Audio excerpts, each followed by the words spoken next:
All right, Kansas City Chiefs.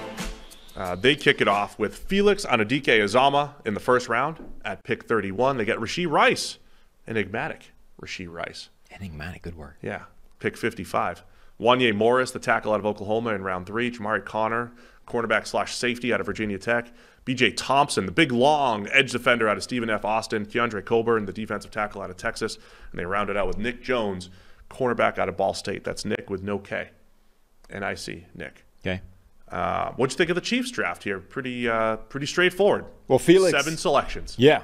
Felix was one of the 2 that I called during the first round. You did? I called Skoronski and I called Felix during the draft. I think that makes a lot of sense. They were probably going edge rusher all the way through if they were stuck at pick number 31, if they didn't trade up maybe for the last tackle or whatever.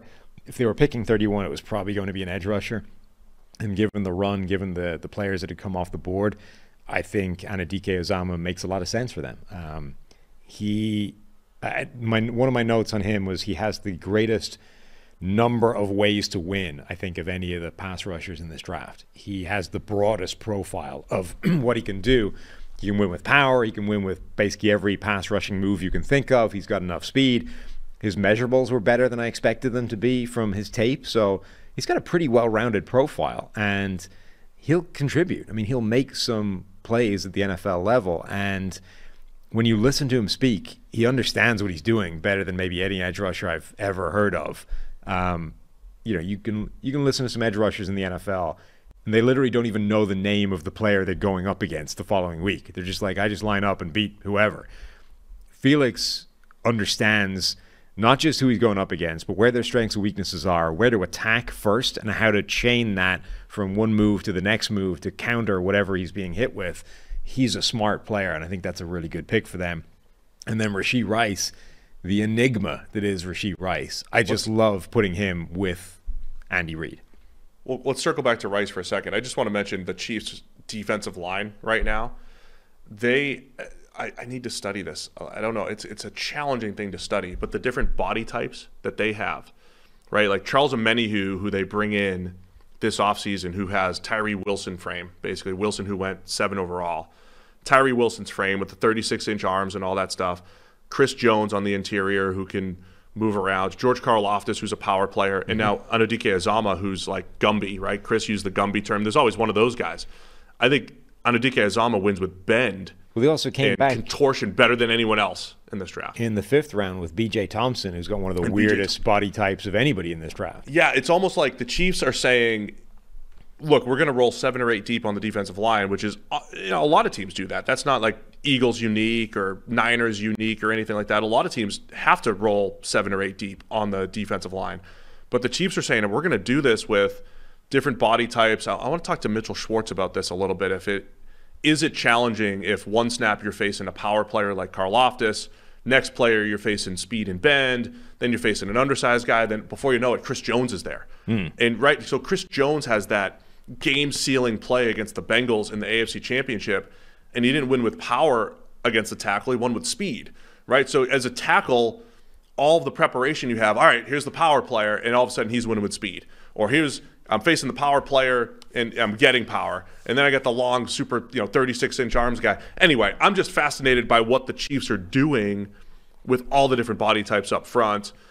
Anudike-Uzomah is going to play right away as far as the rotation goes. They're staying strong in the trenches, a place where Kansas City hit a lull for a couple of years. And they got back on track, I think, as far as their defensive line goes over the last year or two. I mean, as much as Frank Clark made a bunch of plays in the postseason and had that kind of loyal fan base because of it, generally they probably took a step back by trading for Frank Clark. Like that was something of an anchor around that defensive line until they got to the postseason and Frank Clark decided to switch it on briefly or simply luck into a few plays here or there.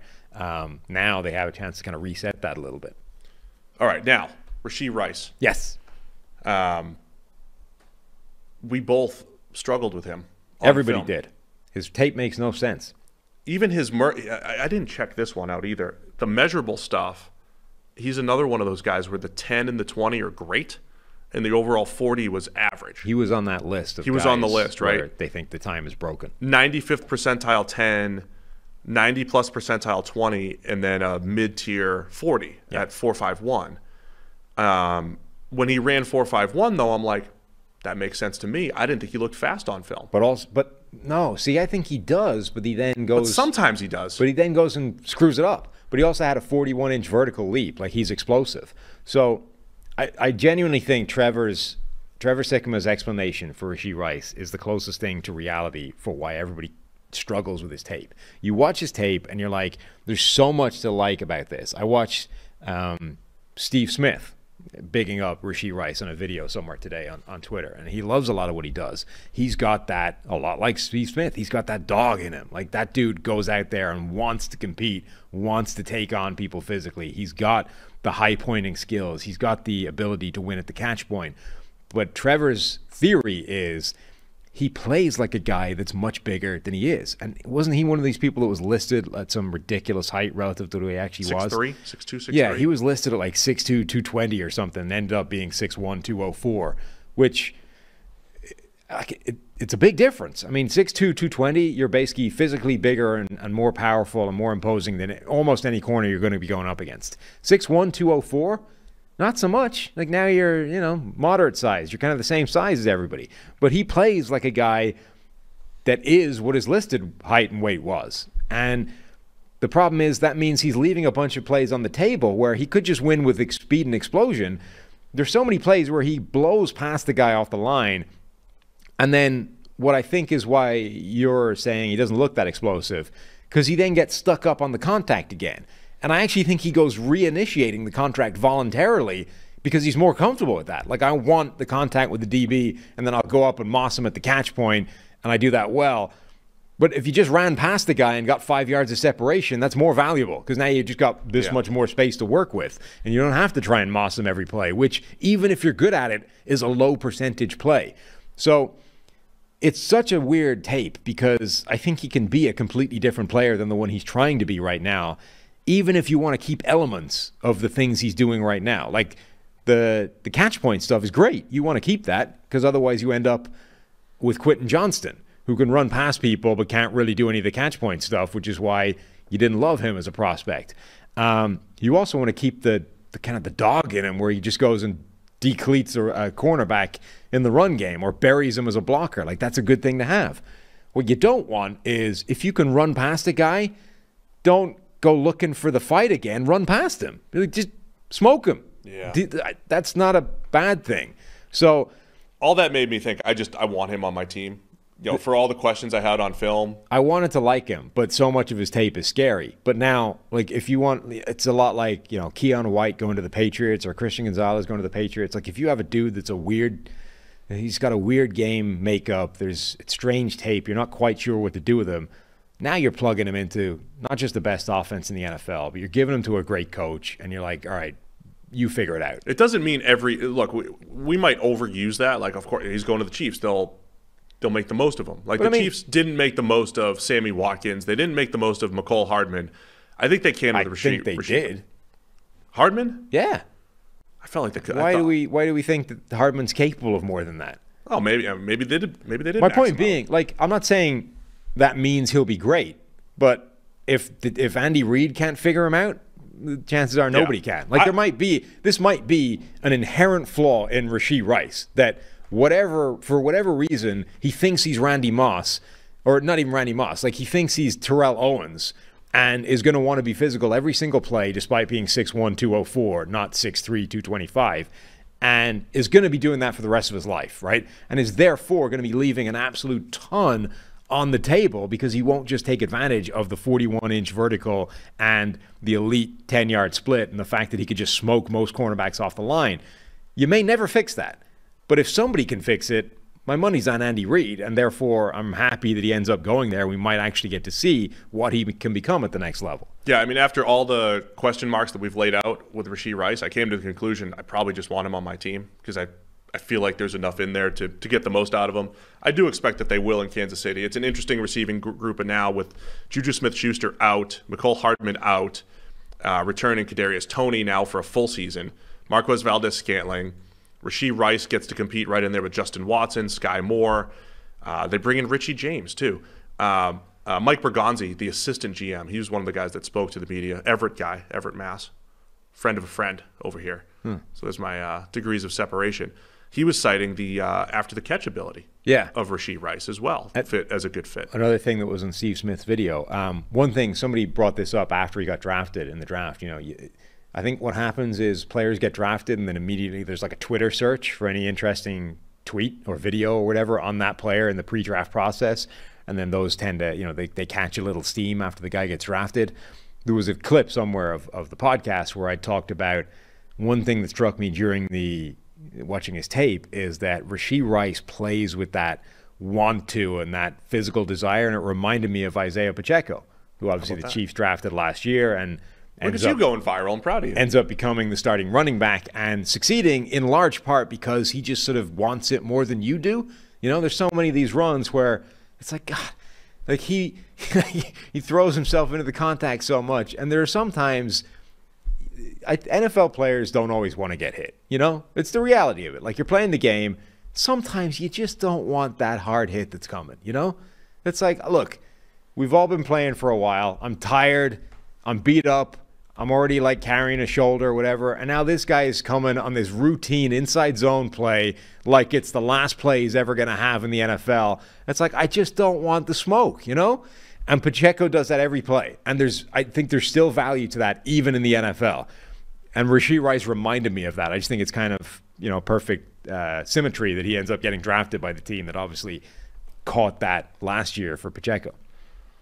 Love it, man. That's great. Yeah, so I think Rice is a nice fit there. The other picks, Wanya Morris as a developmental tackle.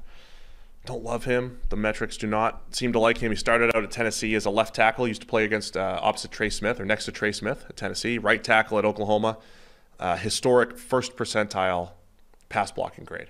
So the right tackle spot, both tackle spots really in Kansas City will be fascinating this year. They paid a ton of money for Jawan Taylor from the Jaguars. He moves over to left tackle presumably, and now it's a battle between Lucas Niang, Wanya Morris, Darian Kinnard, last year draft pick. All those guys competing for right tackle spots. Not going to lie, I think Darian Kinnard could be the guy. But they have, is this the third year in a row between Niang, or is he 4 years ago? Niang, Wanya Morris, and Darian Kinnard. Like a third-round developmental right tackle prospect in Kansas City. I think this is the third year they've taken one. One of them has to hit, right? I love a good developmental. I liked Niang as a third-round developmental prospect a couple years ago because his pass sets were a mess, but he had potential. One of those guys has to hit. That's what Kansas City's banking on here. I think Morris, though, needs a lot of work with his hands before he sees the field. So anything else from the Chiefs draft? You mentioned B.J. Thompson, long, skinny edge rusher who was really productive at Stephen F. Austin, 92-plus pass rush grade.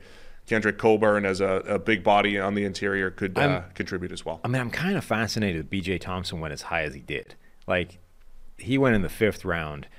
B.J. Thompson is a wild project. You remember, one of the things to be scared of as an edge rusher or as a project type of player is not lightweight necessarily, but lightweight and long, like thin and lightweight. Yeah. This guy is 6'6" and was 240 pounds. So he's lightweight at 6'6". He needs 25 pounds of more muscle, and he's kind of old. Like, I think he's 25. So he struck me as a very similar type of project. It is easier to put on weight as you get older. Yeah. I'll just saying from experience. Huh. Okay, well, maybe, give him a couple of years. Maybe he can throw that weight right on. Jump on my diet, BJ. But he struck me as a very similar project to Andre Carter, the Army defensive end who ended up going undrafted, in part because of that. But he's explosive. He had really good pro day numbers, 4.6, 40, 7.06, 3-cone. Just struck me as a really intriguing project, but a guy that you take in, the 7th round, because what the hell, let's roll the dice here. Eric Galko, he was at the Shrine game, I think. Eric Galko was tweeting me, saying that he added almost 30 pounds from the end of the season to his pro day. He was listed at 6'6", 210. Yes. So if that was his legit playing weight as an edge, former Baylor player, so the 30 pounds got him to 245. He was basically playing at 245 is enough. But he was basically, not if you're 6'6", it's not. He was basically playing at 6'6", 215, which is just absurd. That's not That's not an edge rushing body type. That It gets really you isn't. the 96th percentile height for edges and 19th percentile weight. At 215 or at 245. At 243. Right. So that's the thing, right? So if he's got to 245 or 243, he's still dramatically undersized. So my thing with him is, like, how much can you get on him? Like, okay, you already put on 30 pounds in... Just needs to be a pass rush specialist. You could do that in the 240s. No, you can't, really. Sure you can. Well, why is Shalik Calhoun not an elite NFL pass rush specialist? He had flashes. I'm not saying elite pass rush specialist, just a guy that could put up a decent I mean, pressure is he rate. even still in the league? He went through a phase where he was a decent pass rush specialist. That's a good comp. That's a good comp right there, Shalik Calhoun. Right, but my point being, that's also a guy that washed out of the league pretty quickly, despite being a higher prospect. Trying to get like edge 5 on your team. I'm just saying, you need that guy at like 260. So he's still got 15 pounds to go, despite putting on 30 pounds. Anyway, he's a fascinating project. I just was a little bit surprised to see him go that high. Chiefs grade, what do we give him? B-, PFF.com. It's kind of, I think that's... Wait, they got some interesting undrafted free agents, I think. They do? I think. It's probably I might a have B imagined for that. me, Chiefs. Just they got my right guy. Players at the right time. They got Deneric Prince, who was a running back that reminded me of the Isaiah Pacheco want to kind of deal. How many Pacheco comps? Two of them, two. Wide receiver. Chiefs got the only 2 Isaiah Pacheco comps that you threw out here? Wide receiver and running back Isaiah Pacheco. They're going back to back. Who else did they got? They also brought in Todd Centeio, the James Madison, formerly Colorado or Colorado State. He would Blaine Gabbert. Yes, as a quarterback. He was an intriguing sleeper guy. Do we move on to the Raiders? I'm just looking through their undrafted free agents. It's relevant. They also got Truman Jones, the edge rusher from Harvard, who was Dane Brugler's edge rusher sleeper. That was his big sleeper. He's got some fun tape. He's a pretty good athlete. How many edge rushers do they have in Kansas City? Quite a lot now.